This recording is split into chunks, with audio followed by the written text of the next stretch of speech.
Bonjour, je voudrais vous parler des arts plastiques et des rapports entre sculpture et peinture.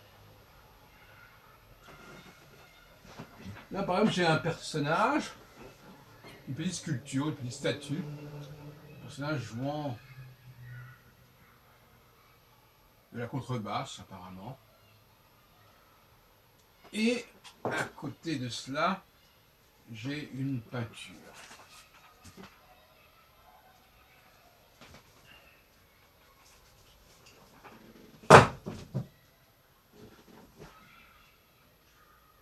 Il me semble que la sculpture aura précédé la peinture dans l'histoire de l'humanité.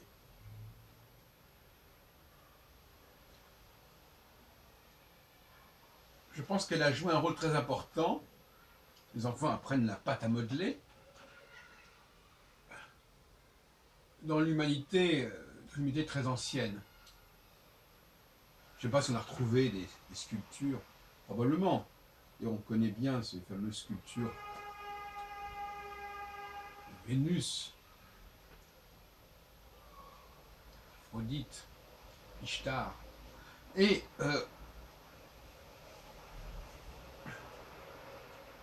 ces sculptures n'étaient pas faciles à transporter, de toute manière. Et c'est pour cela que, à mon avis, qu'on est passé à la peinture. C'est-à-dire qu'on est passé des trois dimensions à deux dimensions. Ça a été un progrès, si on veut. Et donc on est passé d'une sculpture qu'on pouvait toucher avec les doigts, on pouvait capter le relief avec les doigts, à une peinture qu'on ne pouvait capter dans son relief que visuellement. Comme là, il y a un personnage une dame qui avance sur un chemin. Je ne peux le voir que visuellement. C'est la vue qui me donne le relief. Alors que là, même si je ne vois pas le personnage, un aveugle par exemple, il peut se faire une certaine idée de ce qu'est ce personnage. On a là, typiquement, le passage, dans le cas du mythe de la caverne, au monde de la caverne, au monde sans lumière, sans visibilité de la caverne, qui est le monde de la sculpture, au monde extérieur à la caverne, qui serait celui de la peinture.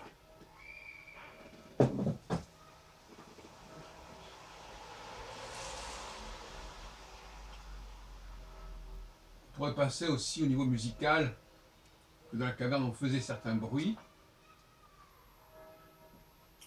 et ça pose la question de savoir justement si la parole faisait partie du monde de la caverne, ou si c'est où la parole faisait partie du monde hors de la caverne. C'est un point sur lequel on continue à réfléchir, au moins sur lequel je continue à réfléchir. Ça peut osciller selon les arguments qui viennent à l'esprit. C'est vrai que dans la caverne, on aurait pu, faute de voir, on pouvait entendre.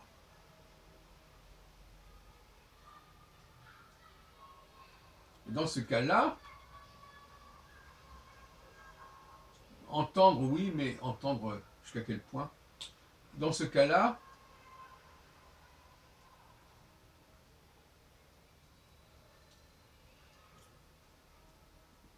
il n'y aurait que la vue qui serait du monde extérieur à la caverne. Et tous les autres sens, le toucher, parce que la sculpture ça se touche, l'odorat, le goût, l'ouïe, serait né dans la caverne, faute de lumière. Ce qui montre bien que la lumière, euh, que l'absence de lumière avait été créatrice de toute une sensorialité, sauf celle de la vue.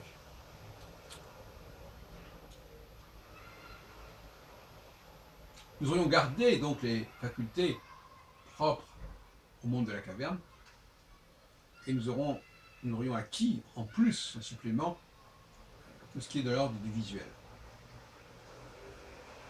C'est pour ça d'ailleurs que, en ce XXIe siècle, on s'aperçoit à quel point le visuel est important pour nous, pas le visuel sculpturel, mais bien le visuel de la vue, tout simplement, des SMS, des mails, des machines qu'il faut savoir, encore que la machine c'est aussi une forme de sculpture. Et on peut très bien imaginer des aveugles se servant d'une machine. Et la machine appartiendrait aussi, quelque part, au monde des objets. Parce que l'objet, c'est aussi quelque chose qui est de l'ordre du toucher. Le monde de la caverne pouvait très bien être très riche en objets. Matériaux, sculptés.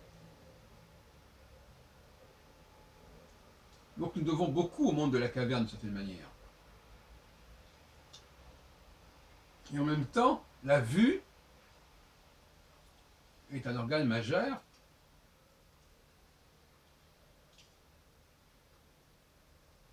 Reste la question donc de l'ouïe, qui se pose à moi qui travaille beaucoup sur l'ouïe, avec le piano, avec la musique.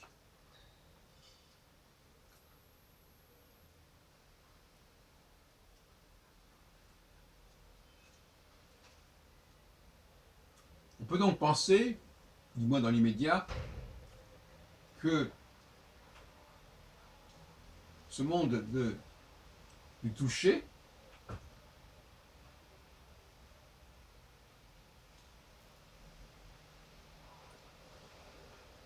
a pris une autre signification en passant de la troisième à la deuxième dimension.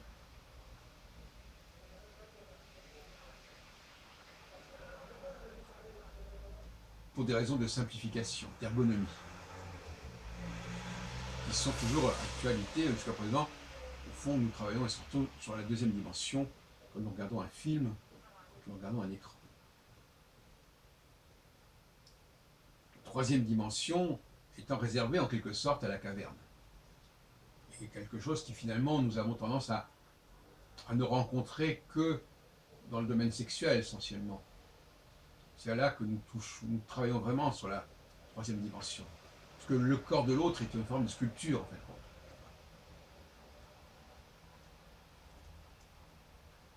Et le domaine sexuel, c'est bien ce qui nous renvoie à la caverne, au lit, à l'obscurité, à la maison.